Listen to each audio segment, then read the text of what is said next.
Attention all students and faculty. This is an emergency advisory from the school district. Please listen carefully.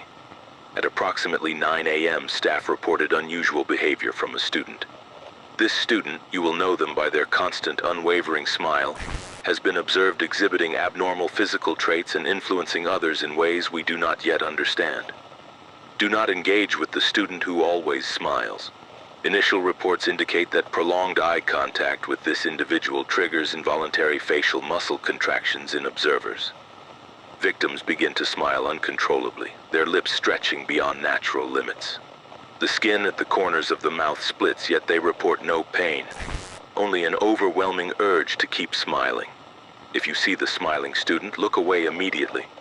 Further observation has revealed disturbing physiological changes in those affected. Teeth begin to shift, elongating and sharpening over time. Attempts to manually close the mouth have resulted in severe lacerations. Do not attempt to help those who have started smiling. The smiling student moves through the halls at an inconsistent pace, sometimes appearing in multiple locations simultaneously.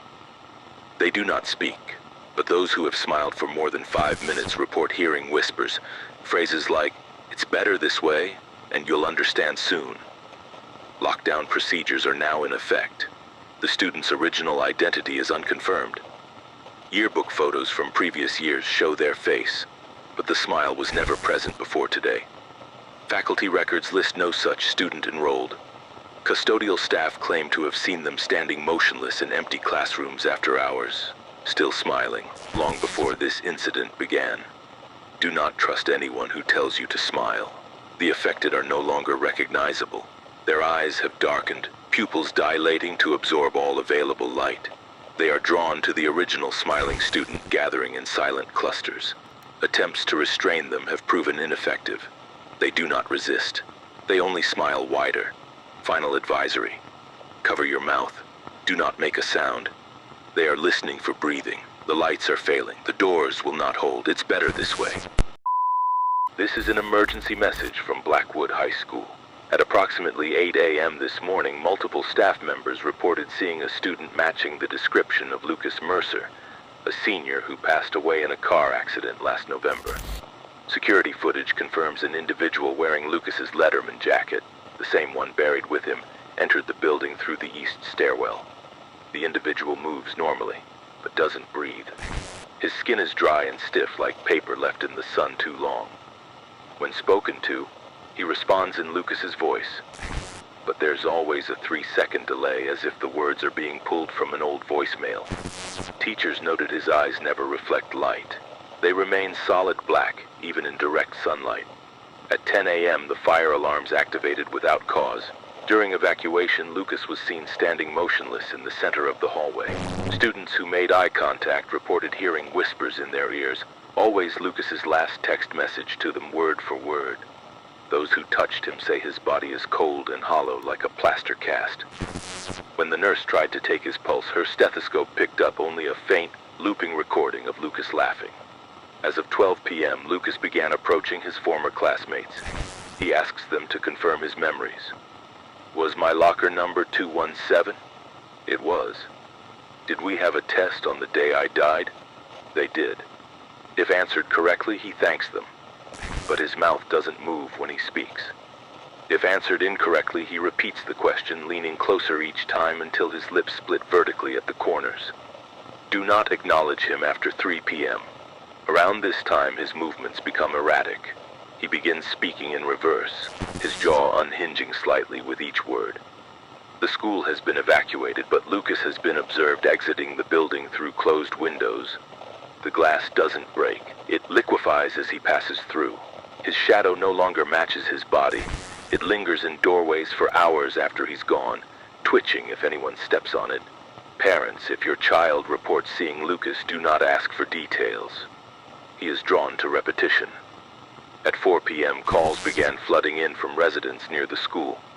Lucas was seen standing in their backyards, facing away until they said his name. Then he'd turn, his neck rotating 360 degrees, and ask about the accident. If you hear knocking tonight, do not answer. It will be 3 quick raps, the same pattern Lucas used on his girlfriend's door the night he died. The district is working with authorities, but as of this broadcast, Lucas Mercer cannot be contained. He doesn't respond to physical contact. He doesn't blink. He doesn't stop smiling. Lock your doors. Turn off the lights. Do not speak his name. Good afternoon, parents and guardians. This is an urgent message from the Maple Creek School District. At approximately 10:17 a.m., an unidentified substitute teacher arrived at Ridgeview Elementary. Staff records indicate no substitute was scheduled for today. Administration attempted to verify credentials, but the individual insisted they were assigned to Classroom 3B. Students in Classroom 3B reported unusual behavior. The substitute does not turn their head to look at children. Only their eyes move independently in slow, deliberate rotations. Their shadow does not match their movements. When the substitute walks, their shadow remains still. When they stop, it twitches. At 11 a.m., the fire alarm sounded without explanation. During evacuation, several children reported seeing the substitute still inside, standing at the window. Their shadow was not cast by the sunlight. It stretched in the wrong direction, toward the children. Do not approach the substitute if you see them outside the school. They have been observed near residential areas, always just after dismissal. Their shadow no longer resembles a human figure. It is too tall, too thin. The limbs do not end. If you see the substitute at your door, do not let them in. They will say they're there for parent-teacher conferences. They will smile. Their teeth are not arranged correctly. All their shadows are missing. Lock your doors.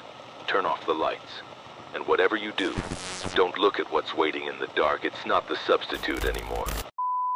This is an emergency message from the Pine Brook School District. At approximately 10:17 a.m., an unidentified individual assumed the identity of Mrs. Eleanor Voss, a fourth-grade teacher at Pine Brook Elementary. This individual is not Mrs. Voss. The imposter closely resembles her in appearance and voice, but there is one critical difference. It does not blink. If you are in a classroom with this individual, remain calm. Do not draw attention to yourself. Do not make direct eye contact for more than 3 seconds. It will notice. It will smile. At 10:23 a.m., several students reported that Mrs. Voss's lesson had changed. The subject matter was incoherent. Repeated phrases about opening the eyes and seeing the colors beneath the skin. When questioned, the entity claiming to be Mrs. Voss tilted its head at a 45-degree angle and asked, "Why don't you want to learn?" The real Mrs. Voss has been located in Classroom 4B. Her eyes have been removed. The sockets are too wide. She is still breathing, but she will not stop whispering. It's still in here with us. Do not trust any teacher who does not blink. If you observe this behavior, do not speak. It will mimic human speech, but its words are wrong. The sentences will be backwards. The voice will crack in ways a human throat cannot. At 10:42 a.m., the lights in Classroom 4B began flickering. Witnesses reported shadows moving independently of their sources. The entity stands perfectly still during these events, watching. Its pupils have dilated to cover the entire eye. If you hear giggling from the hallway, do not investigate. It has left the classroom. It is looking for more students, more eyes. Lock all doors. Turn off the lights. Stay silent. If you see it standing in the corner of the room, do not scream. It will tilt its head again. It will ask, "Can you show me how to cry?" This is not a drill.